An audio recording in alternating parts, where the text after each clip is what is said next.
দুইটা ভয়ঙ্কর পাপের কথা বলে দেই। এই দুইটা পাপে যারা আসক্ত হয়ে আছে তারা তওবা করে ফিরে আসলে পরেও সারা জীবন তাদেরকে এটা সাফার করতে হবে। কথা বুঝতে পারছেন না?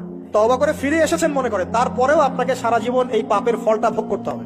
এক, মাদক দ্রব্য দীর্ঘদিন সেবন করেছেন, তওবা করেছেন, ফিরে এসেছেন, আল্লাহ হয়তো মাফ করে দিয়েছেন, আল্লাহ পাক মাফ করে দিয়েছেন, বাট আপনি আপনার দেহের যে ক্ষতিটা করে ফেলেছেন এটা পোষাতে পারবেন না। এক নাম্বার। দুই, তখন আপনি যদি বিয়ে করেন আপনি স্ত্রীকে সন্তুষ্ট করতে পারবেন না।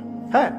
দুই নাম্বার হচ্ছে এই যে গোপনে যুবকরা যে পাপটা করে, মাস্টারবেশন, যেটাকে আমরা বলি হস্তমৈথুন, এই পাপ যেসব যুবকরা করছে বা করে, এবং অ্যাভেলেবেল এই পাপটা সবাই করে, কারণ এখন পর্নের যুগ, পর্ন দেখলে তো আর কোনো উপায় নাই, তখন তো এই পথেই যেতে হচ্ছে, নিজের উপরে নিজেকে জুলুম করতে হচ্ছে। যারা হস্তমৈথুন অভ্যস্ত হয়ে গেছে এরা যদি তওবা করে ফিরেও আসে, শরীরের যে ক্ষতিটা হয়েছে এটা পূরণ হবে না কখনো। এখানে আপনার দেহের ক্ষতি, আপনার মস্তিষ্কের ক্ষতি, আপনার পরিবারের ক্ষতি, এবং আপনি যদি পরবর্তীতে গিয়ে পরিবার গঠন করতে চান আপনি সুখী পরিবার গঠন করতে পারবেন না, কারণ ভিতর থেকে আপনি নিজেকে শেষ করে ফেলেছেন। গোপন পাপে লিপ্ত হবেন না, আপনি যৌবনকে ধরে রাখেন, ইনশাআল্লাহ দেখবেন আপনি সারা জীবন এনজয় করতে পারবেন ইনশাআল্লাহ। কিন্তু যদি এখন নিজেকে শেষ করে ফেলেন, এখন নিজেকে শেষ করে ফেললে আপনি বিয়ে করলে পরেও দেখবেন আপনি পস্তাচ্ছেন। ওই যে কলিকাতা হারবালে যেতে হবে, তখন মডার্ন হারবালে দৌড় দিতে হবে। আর সব হারবাল টারবাল খেয়ে লাভ হয় না। কারণ কি? কারণ আল্লাহ প্রদত্ত যে নেয়ামত সেটা আপনি নষ্ট করে ফেলেছেন, এখন এইটা আর আপনি ক্ষতিপূরণ দিতে পারবেন না।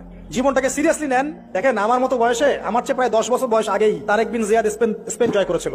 আমার যে বয়স এখন চলছে 30 পার হয়ে গেছে, এর চেয়ে আরো প্রায় 10 বছর আগে মোহাম্মদ বিন কাসিম এই সিন্ধু জয় করেছিল। এখন যে ইসলাম আপনি ভোগ করছেন এটা তাদের ফল, তাদের এই জিহাদের ফল। তো এখন আমাদের এই যে 20 বছর 30 বছরের যুব সমাজের দিকে তাকায় দেখেন, একবার তাকায় দেখেন, চেহারাগুলো একটু দেখেন, চেহারা দেখেন, এক একটা চেহারা দেখেন, চেহারায় নূর নাই, নষ্ট হয়ে গেছে, নামাজ নাই, চোখগুলো বসে যাচ্ছে, কারণ সারা রাত জেগে থাকছে। ওই যে টিকটক টিকটক টিকটক সারা রাত, হ্যাঁ সারা রাত ফোনে, সারা রাত গল্প গুজব। রাত্রেবেলা দেখবেন, রাত্রেবেলা শহর যেন জীবিত হচ্ছে, রাত্রেবেলা ক্যারাম খেলে, রাত্রে লুডু খেলে, রাত্রে এটা করে, রাত্রে সেই, সারাদিন ঘুম, সারাটা দিন ঘুম। আপনি কি জানেন সারা রাত জেগে থাকে কুকুর এবং সারাদিন ঘুমায় কুকুর। আর দেখবেন আপনি বিড়ালকে দেখবেন, ও কিন্তু রাত্রে ঘুম এবং দিনের বেলা সে অ্যাক্টিভ। পাখিকে দেখবেন, পাখি সন্ধ্যা হলো একদম ঘরে, যেই সূর্য ডুববে পাখি একদম ঘরে, দেখেন না, পাখি ঘরে। আর যেই ফজর হবে পাখি বের হয়ে গেল। আর আল্লাহ রাসূল সাল্লাল্লাহু আলাইহি ওয়াসাল্লাম হয়তো বা এই কারণেই, আল্লাহ ভালো জানেন, তিনি বলেছেন এমন কিছু মানুষ জান্নাতে যাবে যাদের মনটা হবে পাখির মতো। সুবহানাল্লাহ। দেখেন পাখি কি করে, একদম সন্ধ্যা হলো ঘরে ঢুকে গেল, যেই ফজর হবে একদম ফজরের আগে আগে সে বের হয়ে গেল। তো পাখির মতো হওয়ার চেষ্টা করে, পাখির মতো লাইফস্টাইলে আসেন, এবং সে সারাদিন পরিশ্রম করে রিজিকের জন্য, করে না? আল্লাহ পাক পাখিকে রিজিক দেন কি চাকরির মধ্যে দিয়ে না ব্যবসার মধ্যে দিয়ে? কিভাবে সে রিজিক পায়?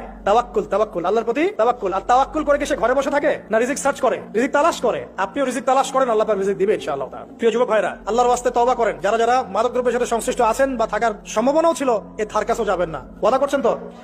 এবং গোপন পাপে লিপ্ত হবেন না। মুসলিম তরুণ যুবকদেরকে উদ্দেশ্যে বলছি যে আপনারা কায়িক পরিশ্রম করেন, কায়িক পরিশ্রম করেন, 5 ওয়াক্ত সালাতটা আল্লাহর ওয়াস্তে নামাজে মসজিদে এসে পড়েন। বেশি কিছু করতে বলছি না ভাই, আমার কথা শোনেন, বেশি কিছু করতে বলছি না। আল্লাহর ওয়াস্তে 5 ওয়াক্ত নামাজটা মসজিদে পড়েন, পারবেন না? আচ্ছা, ডেইলি 10টা পৃষ্ঠা করে কোরআন তেলাওয়াত করেন, পারবেন? আল্লাহ তৌফিক দান করুন। ডেইলি 2-4 টাকা করে সদকা করেন, পারবেন? আচ্ছা, প্রত্যেক দিন কিছু দাওয়াতি কাজ করেন, আমর বিল মারুফ, সৎ কাজের আদেশ করবেন, নাহি আনিল মুনকার, অসৎ কাজে নিষেধ করবেন, পারা যাবে ইনশাআল্লাহ। আপনি হালাল রিজিকের একটা